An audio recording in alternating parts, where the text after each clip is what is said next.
Welcome. Today we will talk about RESTful interaction between Drupal 7 and native Android app. So let's first see what are we going to build today. I have here is a fresh Drupal installation and a configure endpoint through a services module. We also have an article content type with title and body fields. We will build a native Android app using which we can log into Drupal, fetch the nodes and post a new article to the site.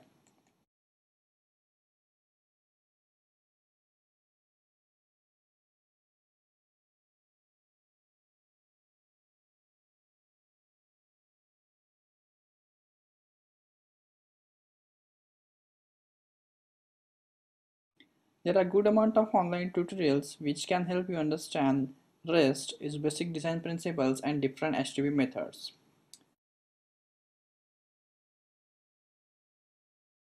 We will primarily use get and post method in this tutorial.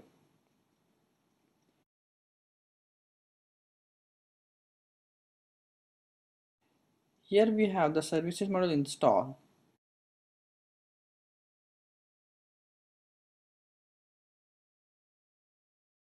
I have left the default setting as they were and just made sure that services module is accepting requests in JSON as well as mark to send responses in JSON. Rest of the settings are left as they were.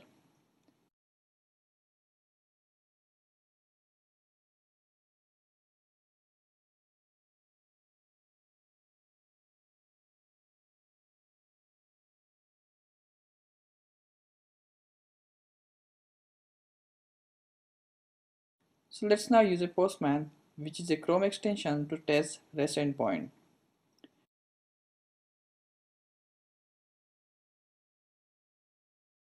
We can send a HTTP GET request to a REST endpoint for node operations, and services module then returns a list of nodes in JSON.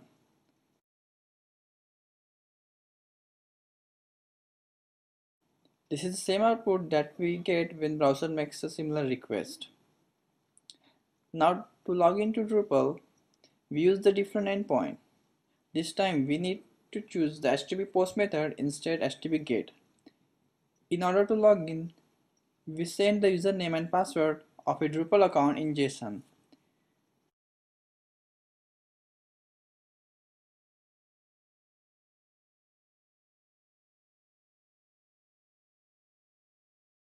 We need to indicate in our request header that the content type of data that we are sending is of JSON. Once a login is successful, services module sends the session information in a response. We need to save the session variables and send them with each request that requires an authentication using a cookie.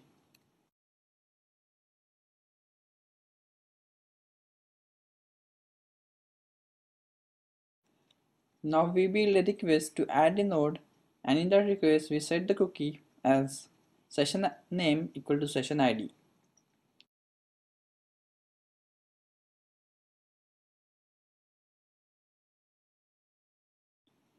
To add a node of article type, we build a JSON with title, type equal to article, and body fields.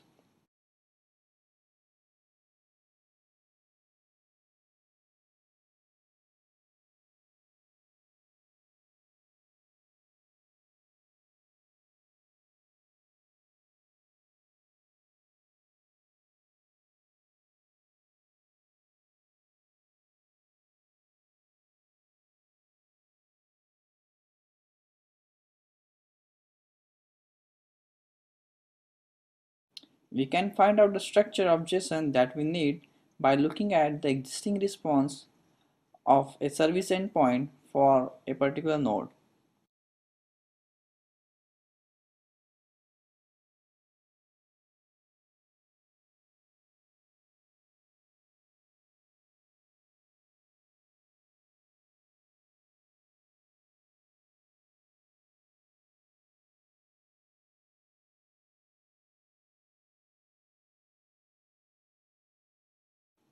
So this is our post request to add a node. Once a request is successfully received, node ID and URL of the REST endpoint for that node is returned. We can verify that our node is added successfully through Drupal portal as well as through a services endpoint. Now let's build an Android app to perform login, list nodes and add article. In Android, activities are used to create user interfaces. For this tutorial, we will create three different activities: login to Drupal, list content from Drupal, and add new article node. In login activity, we send username and password to Drupal and get the session information. The session information from login activity is then passed to the list activity and then to add article activity. So let's start the Android Studio and create a new project. Give any application and package name that you desire. Be sure to select the correct minimum and target Android versions.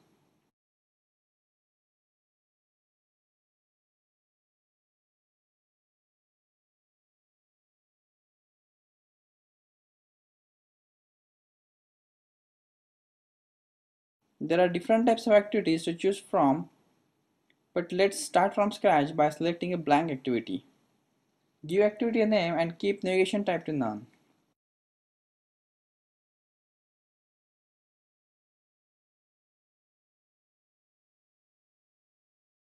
This is the project structure of typical Android Studio project. You have build directory, lib directory and source directory. In an Android project, there is a manifest file in XML format where you can decide what version of Android SDK you are targeting to. Activity settings and which activity will be launched and start are also here.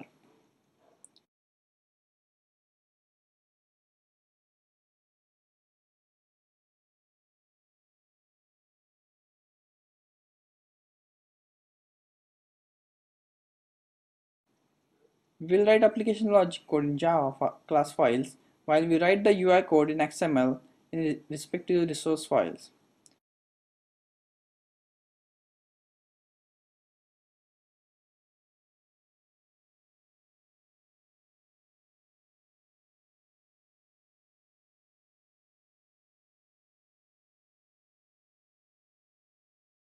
Android Studio provides a visual interface designer. You can edit the text of an element by double-clicking on it.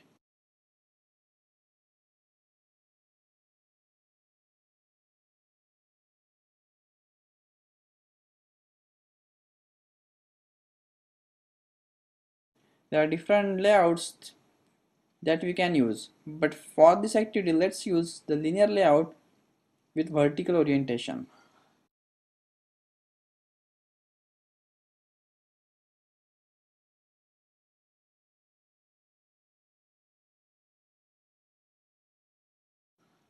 We can drag drop UI elements in a vertical stack fashion to build a UI for login activity.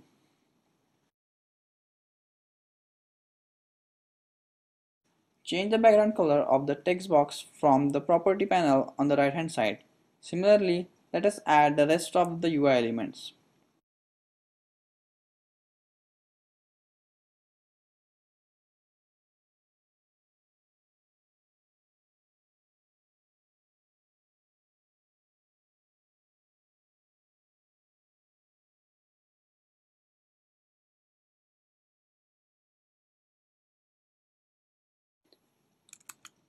Important point is that we should give a meaningful ID to each UI element that we want to perform any operation on. ID that we give here will be used later on when we will write the application logic. Now we need a click listener for the button so that once user clicks on this button, username and password are sent to Drupal services endpoint. Android Studio provides a very good IntelliSense that helps us import classes and autocomplete methods.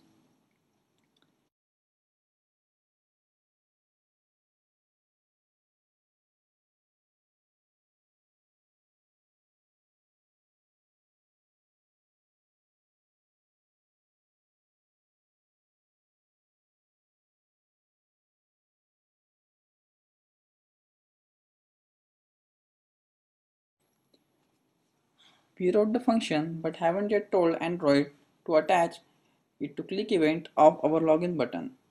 We can do that in an XML layout definition file of our login activity. Add a new click attribute on the button element and in value put the function that we want to execute.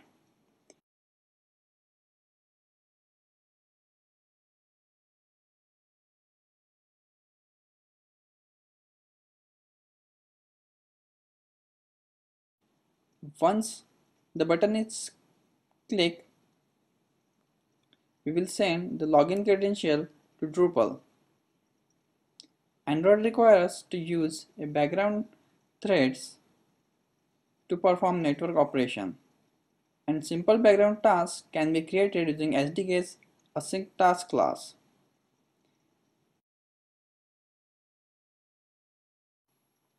There is an example on official reference page of AsyncTask class that we can use to start with.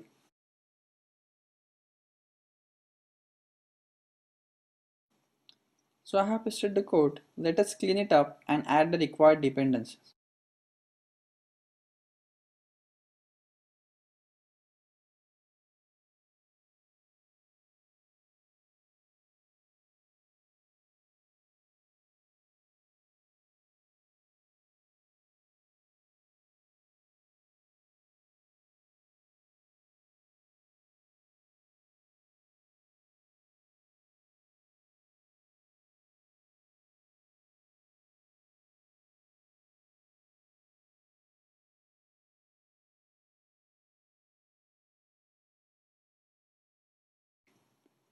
Let's execute the do login background task after it just clicks on login button.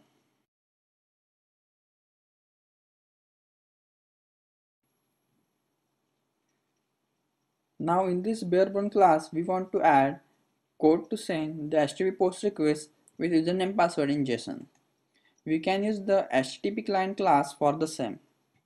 One nice thing to note about Android Studio is that as soon as you use a new class which is not previously imported, it gets automatically imported by the Android Studio.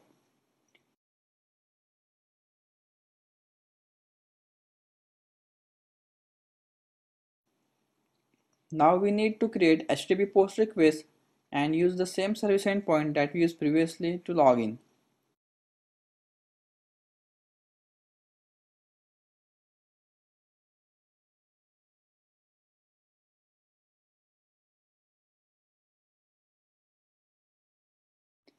We need to listen for errors that may happen during runtime activity, and we can log them using log class.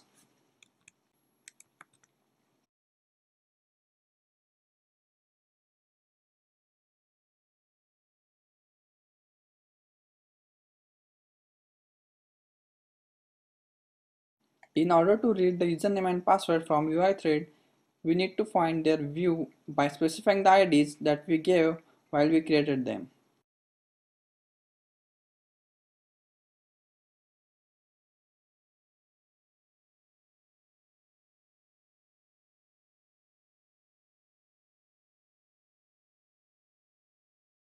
Initialize the empty JSON object and add the attribute username and set its value to username entered by the user in the UI element.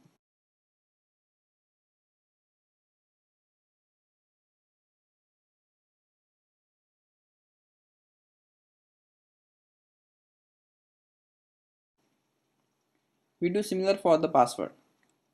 The JSON object needs to be serialized and sent as a string with its content type set to JSON along with the HTTP post request. This is done using string entity class and attaching it to the HTTP post object.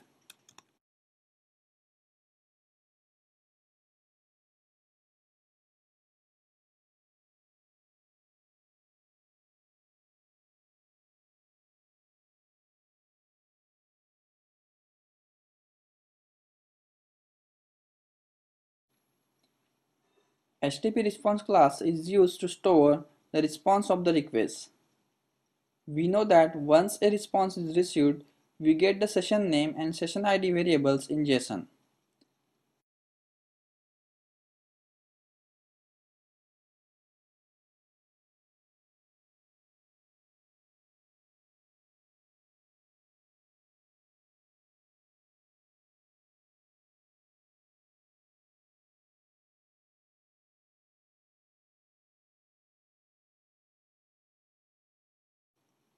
but the JSON that we receive is in string format, and if we convert it to JSON object, it is much easier to extract the required session variables.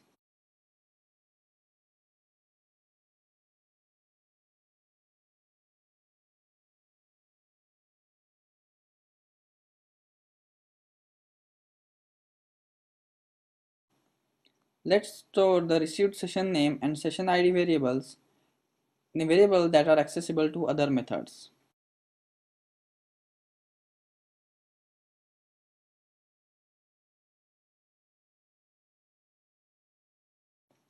So in this doInBackground function, we extracted the username and password from UI thread, created a JSON object out of it, serialized it, and sent along with the requests with the content type set to application/JSON. We now want to start the list activity and send these session variables to it. We cannot access UI thread elements in doInBackground method, and that can only be done in onPostExecute method. OnPostExecute method is invoked after the doInBackground method finishes its execution. Android SDK provides the intent class to start another activity. It acts as a glue between different activities. So let's first create a new blank activity called list activity.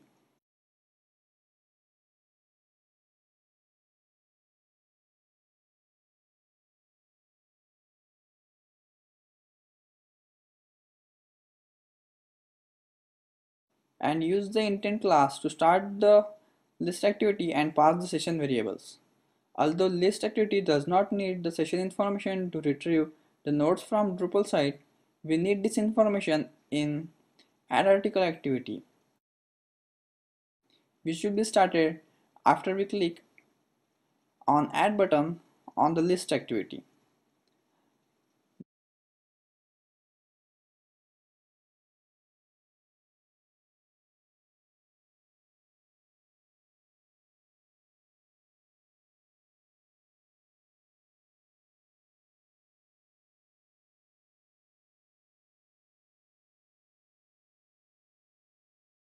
Now that we have completed the login activity, let's add few breakpoints to launch the app and debug our code.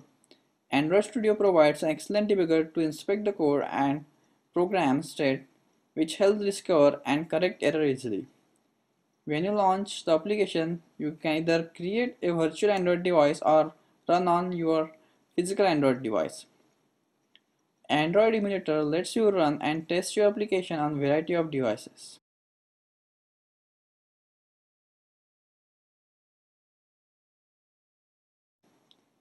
Here I have our app running on Nexus 7 emulator.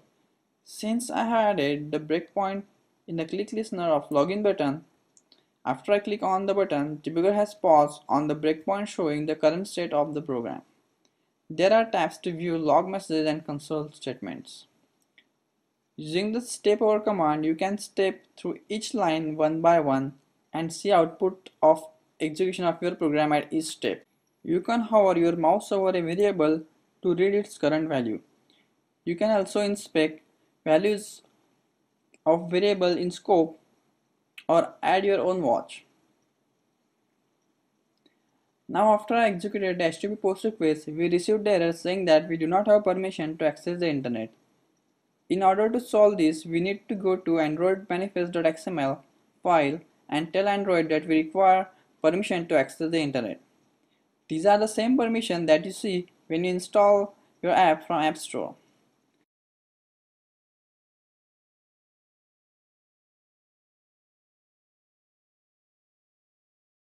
Now let's rerun this program in the emulator.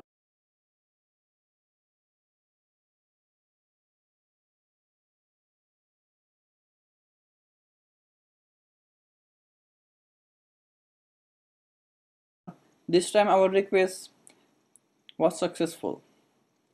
And we can see that session name and session ID variables are written in the response along with the rest of the JSON parameters.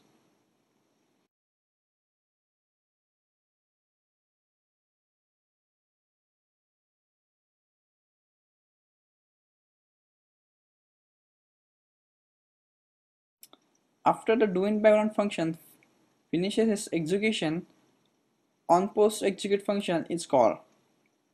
Here we are storing the session variable in the intent and passing it to the next activity. After the execution of start activity function, the list activity is shown.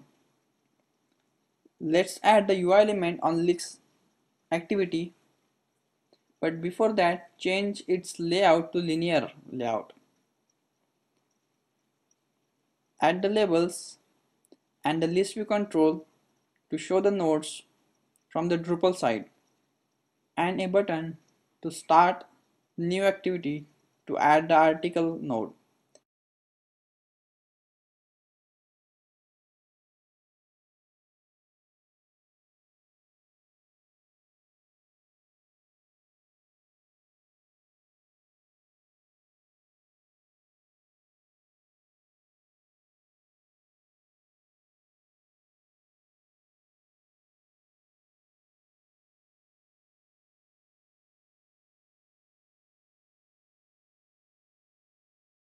Again we give the meaningful IDs to the respective UI elements.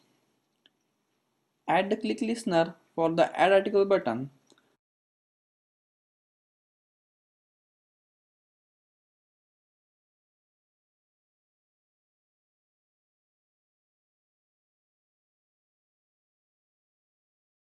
So this click listener will be called after user clicks on the add article button.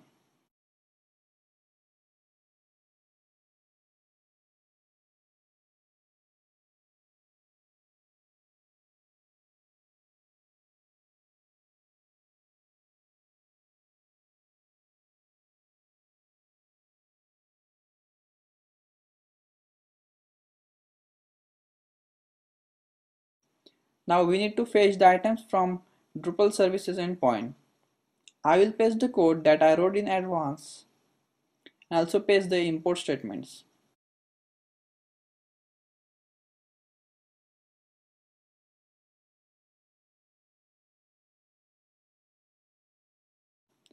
So here I have another background thread.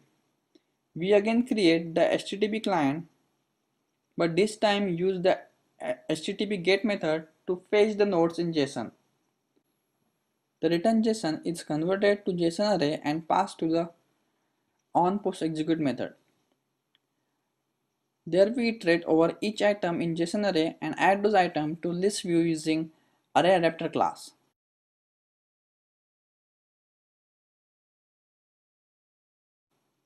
We want to fetch the list of nodes as soon as the list activity starts. This can be done in onCreate method.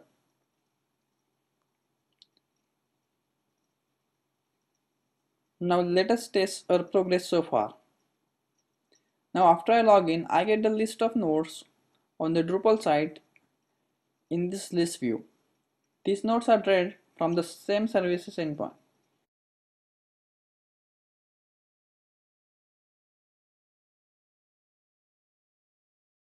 Now I have created the final add article activity. I have title, body and a save button. Let us add the click listener for add article button.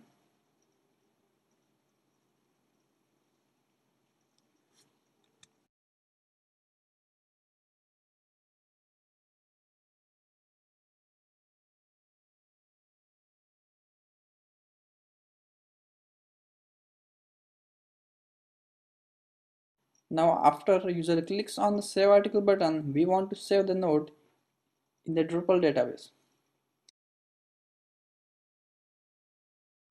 I will again paste the code that I wrote in advance.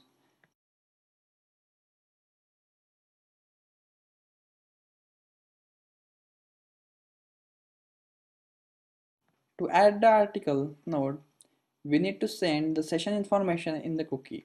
We received the session information during the login activity. We pass this info to list activity and then list activity passes this information to add activity.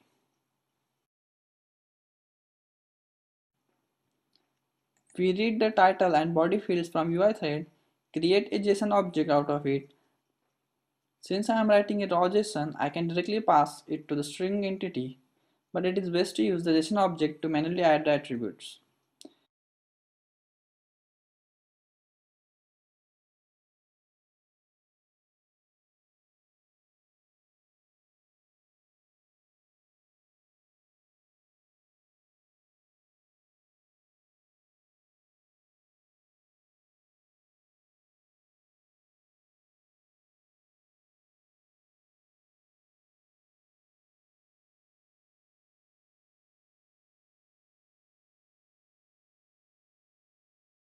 This is the most important part.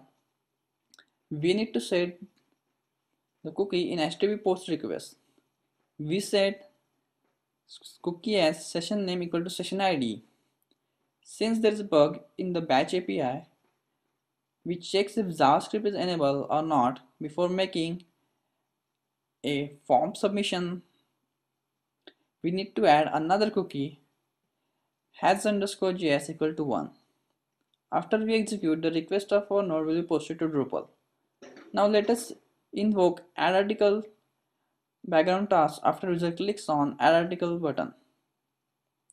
Add article task requires the session information. This session information is passed to list activity by login activity. We need to pass this from list activity to add article activity.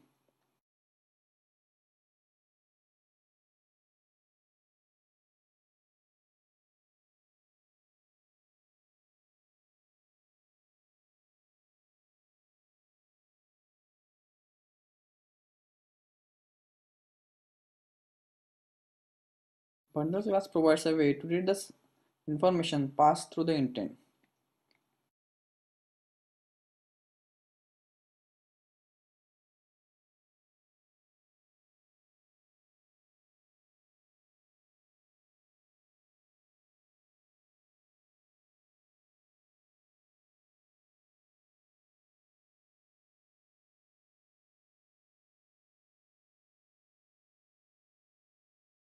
Now we invoke the add article activity after user clicks on the add article button.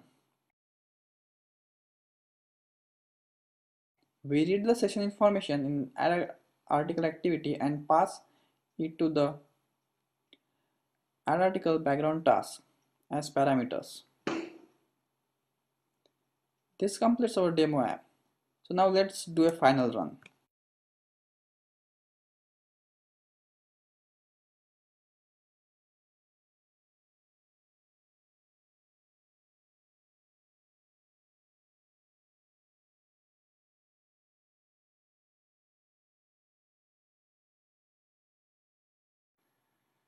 Thank you for watching.